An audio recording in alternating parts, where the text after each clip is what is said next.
I would like to speak to all the foreign correspondents who are here and all the media personalities gathered here. I thank you very much for being present on this very historic occasion. I have said right in the beginning that I have decided to join politics. This decision of mine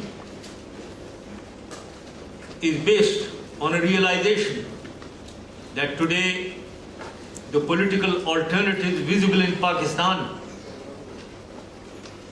do not show any signs of light in the darkness that prevails in Pakistan. I think I can give that light, and I want to give that light to Pakistan. The 9 years of governance that we've had from 1999 to 2008, especially 2007, is a proof of our capabilities, the achievements that we made, and the performance that we showed. Therefore, I have confidence that I can lead Pakistan towards light, which it so much needs now in this hour of darkness. While tremendous progress and development was made in every field in Pakistan in our 9 years of governance, there were a few decisions in the last year, the 9th year of the 9 years, which was not seen positively, which made the people of Pakistan unhappy. There is a long story behind each one of these events, each one of those decisions. And I do intend disclosing the long stories behind every decision I took with confidence, because I did everything for Pakistan. But I am also aware of the fact that there were some decisions which I took which resulted in negative political repercussions which had adverse effects on nation building and national political events.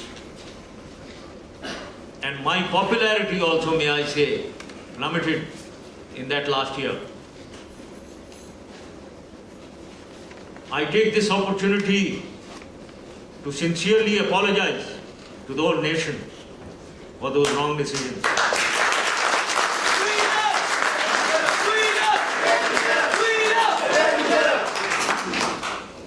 Ladies and gentlemen, only God is infallible. Human beings make mistakes. I did make those few mistakes at the end, for which I have apologized. I have learnt my lessons, and I am very sure that I will not repeat them again. Let me also say that even behind those mistakes, which I have admitted, there are stories, there are circumstances which led to those wrong decisions, which again I would like to expose and give out very honestly and sincerely to the people of Pakistan. I will do this on the media very soon after this ceremony.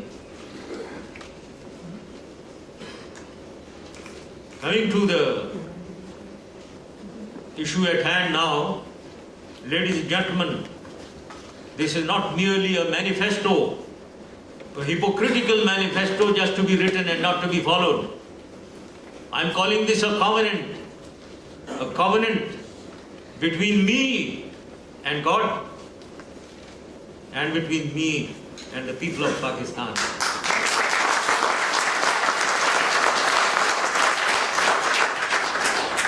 We have been taking Pakistan, our country, for granted. This is, I think, the most precious country in the world, because this is our only country. We have no other alternative. Without it, we will be international orphans. We will be shunned by all. This is our motherland, our stamp of identity. Today our motherland is in danger, and we, her children, have put her in danger ourselves due to our misdoings. This motherland of ours is asking us to save her, to move her forward. Now it is imperative upon us all, one and all, not only to save her, but to move her forward towards progress and prosperity.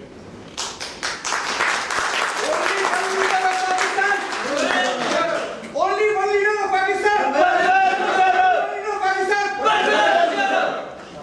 Everything else is secondary.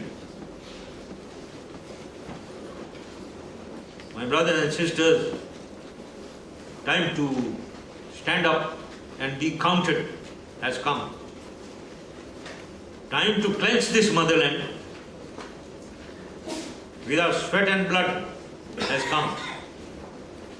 Time to make this country of ours the real Pakistan that we desired and wished, that our forefathers wished.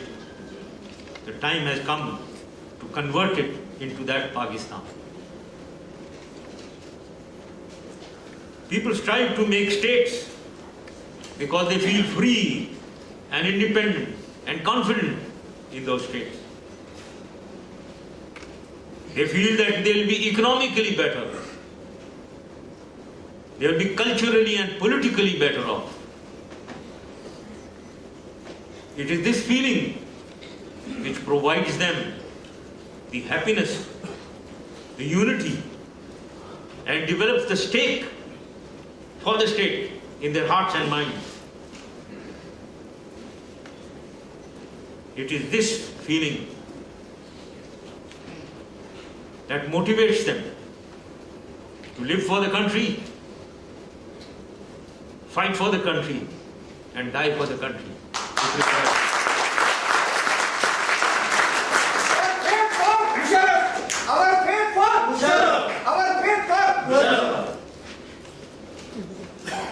States where citizens are unhappy fail and vanish into the limitless graveyard where many states, empires, civilizations lie buried and forgotten in history.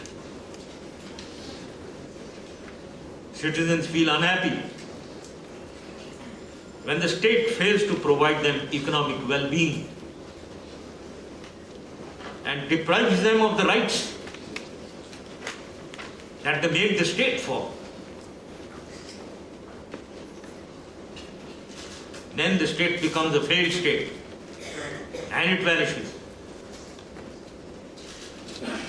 Pakistan, ladies and gentlemen, was created because the Muslims of the subcontinent felt that under a Hindu majority, their rights, their freedom, their way of life will not be protected.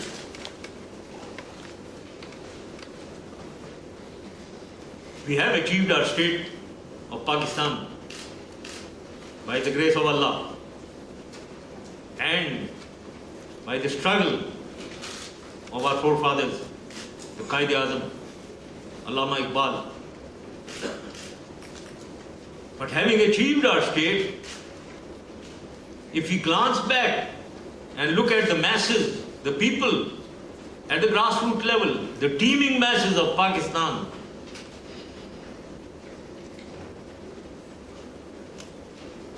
have they achieved the anticipated freedom, the delivery from deprivation? I don't think that is that much visible in Pakistan today. The majority is poor, uneducated. The rich and powerful use the law to their own advantage. All penalties, punishments are applied to the poor. Also the benefits of all freedom, all the benefits of freedom are taken by the rich and powerful. The elite enjoy all the freedoms, liberty. The majority lives in a state of want. We tried to change all this between 1999 and 2008. And may I very confidently say that we achieved a lot. Irrespective of what many opposition people would like to make people of Pakistan believe, distorting facts, distorting realities. We put the fear of Allah in the minds and hearts of the rich and powerful. We empowered the masses of Pakistan at the grassroots level, the men and women, and also minorities, may I add. We raised the prestige of Pakistan in the Committee of Nations in the world. We gave pride, we gave confidence to the people of Pakistan, inside Pakistan or outside, where they could stand up and look into the eyes of anyone, walk with their chest out, and be proud Pakistanis.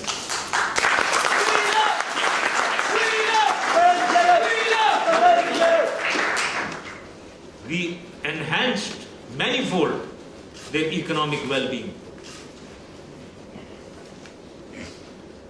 Unfortunately, all the gains are again on a nosedive downwards.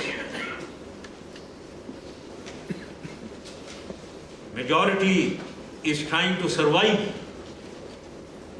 not knowing how they will feed their children the next day. There is total despondency, demoralization, and hopelessness which prevails in the society today. My brothers and sisters, ladies and gentlemen, time has come to redeem our pledge to the Qaid. Time has come to ensure that the fruits of freedom is shared by all equitably. A time has come for a new social contract to keep the dreams of our forefathers alive. A time has come to make Pakistan into a progressive, modern Islamic state for others, especially in the third world, to emulate. A time has come to create one solid block under one umbrella of all patriotic Pakistanis to unite under one single goal of Pakistan first.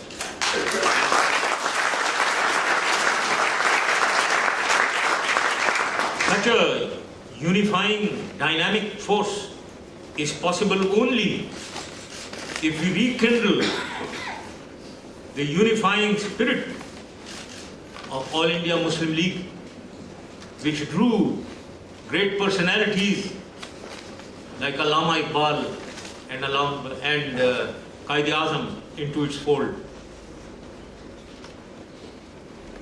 This is the time to unfurl a Muslim League umbrella for all. This umbrella for all shall be the All Pakistan Muslim League, the APML.